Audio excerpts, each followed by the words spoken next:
Assalamualaikum warahmatullahi wabarakatuh. Kembali lagi kawan di Legenda Catur Dunia.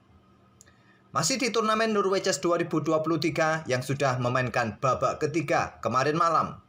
Saya ulangi sekali lagi, hasil di babak ketiga, Mamet Yarov kalah dari Domara Jugukes dalam permainan Armageddon.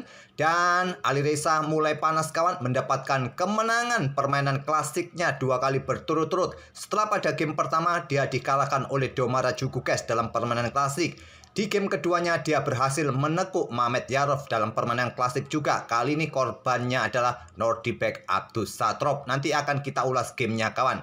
Dan Caruana memetik kemenangannya kembali dalam permainan klasiknya kawan menghadapi Ariantari. Sementara Caruana ini memimpin klasemen sampai babak ketiga ini.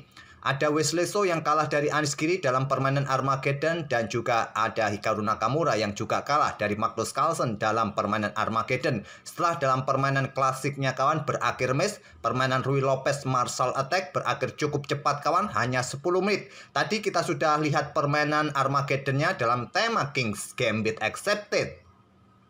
Sementara ini sampai babak ketiga kawan, klasemen dipimpin oleh Caruana dengan 7,5 poin hasil dari 2 kali kemenangan klasik dan tambahan 1 poin di permainan Armageddon. Diikuti Alireza dengan 2 kemenangan klasik, diikuti Hikaru Nakamura 1 kali kemenangan klasik dan 2 kali kalah dalam permainan Armageddon. Diikuti Gukes, Anish Giri, Abdussatrov dengan 4 poin, Wesleso 3,5 poin, Magnus Carlsen 3 poin kawan. 1 kali kalah dalam permainan klasik di game pertama oleh Caruana kawan, dan 2 kali menang dalam permainan Armageddon. Kemudian ada Mamet Yarov dan Ariantari di posisi buncit. Dan coba kita lihat posisi live rating para pemain yang ikut serta di Norwegian ini.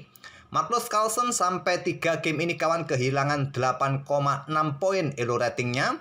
Dan Alireza Firoza mendapatkan tambahan 2,8 poin. Sedangkan Caruana ini mendapatkan tambahan 9,6 poin. Ini mengangkat posisinya naik kembali ke posisi 3 dunia. Diikuti oleh Hikaru Nakamura yang cukup bagus penampilannya kawan. Sejauh ini mendapatkan tambahan 5 poin. Dan diikuti oleh Wesleso. Kalau Anish Giri ini sementara minus 0,7 poin.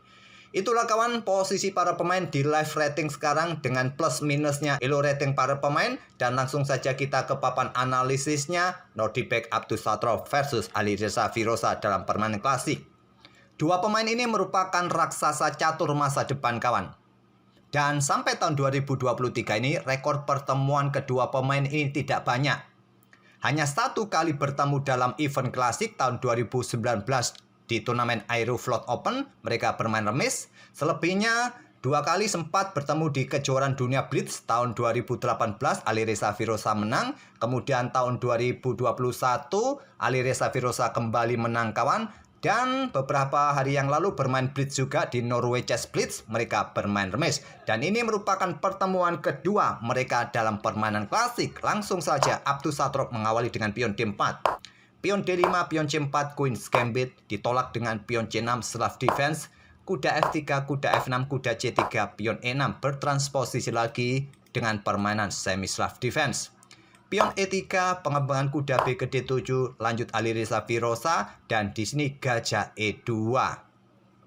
Kenapa mengembangkan gajah ke E2 kawan? Apakah tidak lebih efektif gajah ini bergerak berkembang ke peta D3 ketimbang ke peta E2 yang terlihat cukup pasif? Kalau di sini kan menurut kita itu mendapatkan diagonal yang lebih bagus. Idenya di sini kawan, kalau berkembang ke peta D3 ini untuk menghindari setelah pertukaran pion ada langkah paksaan untuk ambil pion ini dan hitam akan mengikutinya dengan pion B5. Nah, kalau berkembang ke peta E2 ini kawan, kalaupun hitam melanjutkan dengan pion D pukul pion C4, kalian bisa menahan dengan pion A4 kawan, menahan agar hitam tidak bermain dengan pion B5 dan kalian masih bisa ambil pion ini. Itulah ide sederhananya. Gajah D6 lanjut Alireza, pion B3 perkuat posisi pionnya untuk juga mengosongkan ruang bagi gajah gelapnya untuk di diagonal gelap panjang. Dan sekarang pion B6, angka yang cukup standar juga kawan, semi-Slav Defense, tidak masalah menempatkan gajah nanti di diagonal terang panjang juga atau keluar nanti ke peta A6. Kita lihat saja gajah B2, gajah B7 ternyata dipilih oleh Alireza, rokade, rokade, Menteri C2 mengkoneksikan dua bentengnya agar segera menempati lajur-lajur pusat kawan. Apakah benteng F ke E1 atau benteng A ke lajur D nanti kita lihat saja. Benteng E8. Kalau menurut juara dunia Vladimir Kramnik kawan, benteng C8 merupakan langkah kesukaannya. Setelah benteng AD1 mungkin Menteri E7, benteng FE1 dan siap dobrak lajur C untuk membuka lajur C yang sudah dipersiapkan dengan bentengnya. Memilih dengan langkah benteng E8 dan selanjutnya benteng AD1 lanjut Abdusatrop, Menteri E7, persiapan mengosongkan ruang bagi bentengnya tidak lagi ke lajur C melainkan ke lajur D. Benteng FE1 dan benteng AD8 balas Alireza, di sini pion H3. Sudah saatnya juga putih bisa dobrak petak pusat dengan pion E4, tapi membuat langkah menunggu sekaligus untuk kontrol petak G4, juga memberikan ruang sesegera mungkin bagi raja dalam permainan endgame nanti agar tidak terkena serangan dadakan di baris belakang kawan. Dan Alireza juga punya kesempatan untuk dobrak lajur C dengan pion C5, tapi juga membuat langkah menunggu. Kedua pemain ini masih ingin melihat apa yang akan dilakukan atau menunggu siapa yang lebih dahulu untuk dobrak petak pusat, membuat langkah pion H6. Kalau tadi kawan putih kalau dengan pion E4, di sini pion pukul pion diambil balik oleh kuda, diambil balik oleh kuda dan diambil balik oleh menteri. Mungkin di sini gajah akan bergerak ke petak B4, ada benteng bergeser ke F1, gajah kembali, benteng kembali, mungkin bisa terjadi remis. Memilih dengan pion H3 dibalas dengan pion H6, kemudian gajah ke F1. Gajah ke D3 juga cukup bagus kawan. Tapi memilih langkah yang cukup terbilang pasif, gajah mundur kawan. Apakah mengosongkan ruang bagi kudanya untuk mendapatkan pijakan untuk lompat ke F4 ke petak G3 nanti. Dan di sini langkah engine dari Stockfish adalah pion C5 untuk segera dobrak petak pusat pion C5 kawan. Tapi memilih dengan langkah gajah A3 menantang pertukaran. Didahului Abdusatrop membuka lajur C dengan pion C pukul pion D5, pion E ambil balik pion D5.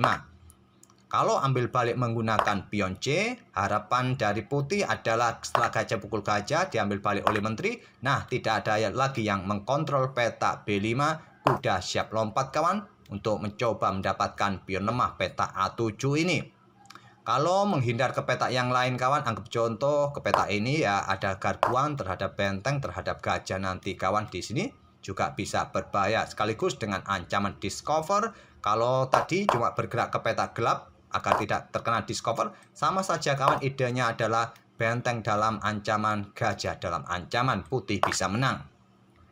Oleh karena itulah ambil balik menggunakan pion E sekaligus membuka lajur E bagi benteng atau menterinya. Dan di sini gajah pukul gajah diambil balik oleh menteri. Kemudian ada benteng B1 mencoba menjebak menteri kawan. Pion B4 akan dimainkan. Nantinya salah klik tadi, harusnya pion B4 akan segera dimainkan. Bukan menteri ambil pion tadi, salah klik kawan. Antisipasi dari Firoza dengan pion A5 mencegah pergerakan pion B4. Di sini gajah mulai aktif ke petak D3, menteri kembali ke petak E7, kemudian di sini menteri bergeser ke petak B2, lanjut Abdusatrop, dibalas dengan langkah kuda ke E4 menantang pertukaran, ditolak benteng B bergeser ke lajur C. Kuda G5 menantang pertukaran di sini dan di sini akhirnya diterima juga oleh Abdusatrop, kuda pukul kuda G5, diambil balik oleh menteri, kemudian kuda bergerak ke petak A4. Nah, ini ada sedikit tanda tanya kuda ini kawan. Bergerak menjauhi area pertahanan. Kalau Stockfish menyarankan kuda ini bergerak ke petak E2 ini juga cukup bagus. Nanti ada ide lompat ke petak F4. Dengan keberadaan kuda yang dekat dengan raja kawan, raja akan semakin nyaman posisinya karena merasa terlindungi oleh kuda. Dan salah satu perwira yang sangat nyaman buat raja adalah kuda kawan. Tapi memilih kudanya lompat ke petak A4 digunakan untuk menyerang pion B6 ini agar tidak ditinggal oleh kuda kawan pion ini dan menjadikan kuda akan pasif untuk sementara waktu. Alireza memilih mengangkat benteng ke E6, menteri bergeser ke E2 untuk persiapan backup posisi raja. Di sini pion C5 dan diterima oleh Abdusatrop. Pion dipukul pion C5 bukan pilihan terkuat. Pilihan terkuat menantang pertukaran menteri karena cukup berbahaya posisi menteri, ada diagonal juga yang siap dibuka oleh Alireza kawan. Mungkin mundur ataupun diterima, ya silakan nanti diambil balik menggunakan pion H. Tapi memilih menerima dengan pion D pukul pion C5, tidak langsung diambil balik menggunakan kuda ataupun menggunakan pion kawan, tapi mendorong pion D4-nya. Buka akses gajah terang, ancaman skakmat satu langkah berikutnya. Antisipasinya adalah menteri G4, ditolak menteri E7, diikuti kuda nanti coba garbu gajah, garbu menteri. Terlebih dahulu gajah F5 serang benteng, kuda F6 terlebih dahulu ancam menteri. Dan di sini Stockfish menyarankan bergerak saja ke petak G3 tapi mundur ke petak E2. Di sini benteng diangkat naik untuk ancam balik gajah, dan di sini pion C6. Kalian tarik mundur ke petak D3 juga jadi salah satu pilihan. Abdus Satrop memilih dengan pion C6-nya. Hitam bisa ambil gajah langsung di petak F5 ataupun ambil pion terlebih dahulu. Ambil pion terlebih dahulu oleh Alireza Firoza, gajah ambil pion C6, diambil balik oleh benteng. Dan tidak terburu-buru ambil gajah kawan, memilih dengan langkah pion D pukul pion E3. Dan kalau gajah ini menghindar kawan, jelas pion pukul pion skak, dan juga benteng yang di sini juga jatuh dalam posisi terancam nanti. Ambil contoh mundur ke petak B1, kira-kira seperti itu. Ya, pion pukul pion F2 skak kawan. Di sini diambil oleh menteri atau diambil oleh raja. Kalau diambil oleh raja, jelas menteri akan jatuh. Diambil oleh menteri, tentu di sini benteng yang akan meluncur, ambil benteng E1 skak. Rugi juga putih dengan permainan seperti ini. Jadi di posisi ini pilihan terbaiknya adalah pion pukul pion kawan. Selepas di si benteng ambil gajah, kalian bisa ambil pion B6 dengan kuda dan seterusnya. Tapi Abdus Satrop memilih menggeser rajanya ke petak F1 dan di sini benteng ambil gajah. Kalau Stockfish menyukai tumpuk terlebih dahulu benteng di lajur E ini kawan. Tapi langsung ambil materi, benteng ambil gajah F5 dan persiapan menusuk pion ini kawan. Di sini menteri ambil pion E3. Menantang pertukaran menteri lagi-lagi ditolak oleh Alireza. Tetap menjaga posisi menterinya di atas papan karena dalam posisi menekan. Itu perlu diperhatikan kawan. Di sini Stockfish menyarankan menteri ini bergerak kawan ke petak C3 untuk backup benteng dari ancaman menteri, tapi memilih langkah pasif, benteng ditarik mundur ke petak C1. Dimanfaatkan Alireza, benteng E8 serang menteri, dan di sini menteri ambil pion B6. Lanjut, di backup Abdus Satrop. Dan ada serangan berikutnya kawan, ada kuda ke E4. Blokade tantangan pertukaran benteng, juga ada ancaman di sini. Di sini kawan, Stockfish menyarankan menggeser raja ke petak G1 kawan, menyerahkan pion F2, kuda ambil pion di sini, kalian bertukar benteng di sini. Tapi memilih dengan langkah benteng digeser, ancam menteri ke petak D1. Kalau kalian coba antisipasi secara seperti ini kawan, ya kuda akan lompat ke petak G3 skak di sini kawan. Kalaupun raja ini bergerak naik ke petak F2, ada ancaman skakmat lebih cepat kawan. Menteri akan melakukan skak di sini. Kalaupun tidak mau cara seperti itu, kalau bergeser ke sini ya tetap ada ancaman skak, garbuan. Salah satu benteng nanti akan tewas. Kalian mau pukul langsung di sini ya masih bisa diambil balik di sini, tetap akan rugi kualitas perwira. Tapi malah membuat langkah blunder juga dengan langkah benteng D1 ancam menteri, dan di sini Alireza Firoza membuat langkah pengorbanan. Kuda ambil pion F2, mengorbankan menterinya kawan. Kalau diterima sekarang ancaman skakmat, dua langkah berikutnya open skak dan tidak ada petak lagi buat pelarian raja. Ada benteng, ada kuda di sini, memaksa menteri mundur, disikat juga skakmat. Langkah ciamik dari Alireza membuat pengorbanan, tapi terlebih dahulu benteng pukul benteng E8 skak terlebih dahulu diambil balik oleh menteri. Kemudian di sini di backup tetap memutuskan untuk pertukaran menterinya dengan dua perwira hitam kawan. Dan kita temui permainan endgame menteri melawan benteng plus kuda dengan jumlah pion yang sama, cuma tidak simetris posisi pionnya kawan. Ada 3 pion mayoritas hitam di sisi kanan dan 2 pion mayoritas di sisi kiri menghadapi 1 pion. Permainan berlanjut, saya sedikit percepat langkah-langkahnya kawan. Di sini Alireza mencoba mendapatkan garbuan skak, tapi di backup di Statrop masih bisa mempertahankan posisi, cuma sayangnya pionnya habis di sisi kiri sekarang. Tinggal pion-pion sisi kanan.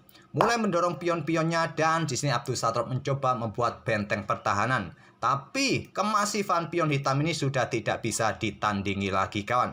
Raja mulai naik, raja putih juga naik. Kalau langkah terbaiknya bergeser ke petak G1 tapi memilih naik ke petak F2. Dan di sini melakukan skak di petak B6 merupakan langkah yang bagus kawan. Maksa turun lagi ke petak F1 bisa kalian ikuti tantangan pertukaran pion. Tapi memilih dengan raja naik ke petak F6 dan di sini bisa dimanfaatkan dengan pion G3. Jika salah satu pion didorong, salah satu pion mungkin bisa didorong kawan. Tapi memilih dengan pion G4 langsung. Menteri B6 skak terlebih dahulu, raja naik ke G3, menteri ke petak D6 skak lagi, raja mundur ke F2, baru pion F pukul pion G4, pion H pukul pion G4, menteri F4, pion ini jatuh di langkah berikutnya kawan, ada benteng H1. Di sini raja mundur ke petak gelap G7, tidak coba pindah ke petak terang kawan karena cukup riskan. Kalau nanti kalian ambil pion ini ya kena skak garbuan juga. Oleh karena itu pada posisi ini kawan memilih raja ini mundur ke petak G7, benteng G1 pertahankan pion, ada pion H5 diadu, ditolak raja bergeser ke G2. Di sini pion pukul pion ancam kuda, kuda bergeser, pion G3, benteng F1. Di sini menteri bergerak ke E3 terlebih dahulu, raja bergeser dan menteri ditawarkan di langkah ke-59 ini Abdus Satrov menyerah. Ancamannya apa? Ya ancamannya terhadap dua perwira ini kawan. Kalau bergeser ke sini pun ya ada ancaman pion ini bisa didorong maju atau pion ini terlebih dahulu dorong maju skak. Raja terpaksa mundur atau naik kawan dan bisa kalian ikuti pion G2 open skak, benteng jatuh, kuda jatuh, nanti ya sudah wassalam. Oke, itulah kawan permainan dua raksasa masa depan Abdus Satrov versus Alireza Firoza. Sampai pertemuan tahun 2023 ini Alireza Firoza masih cukup perkasa buat Abdus Satrov dengan 2 kali kemenangan dalam permainan blitz dan 1 kali kemenangan dalam permainan klasik. Dan tak terkalahkan atas Abdus Satrov sampai 2023 ini yang ada di database. Oke, semoga permainan dari kedua pemain tadi bisa menghibur kalian dan kita akan bertemu di video-video selanjutnya. Terima kasih kawan sudah mampir tiap hari. Wassalamualaikum warahmatullahi wabarakatuh.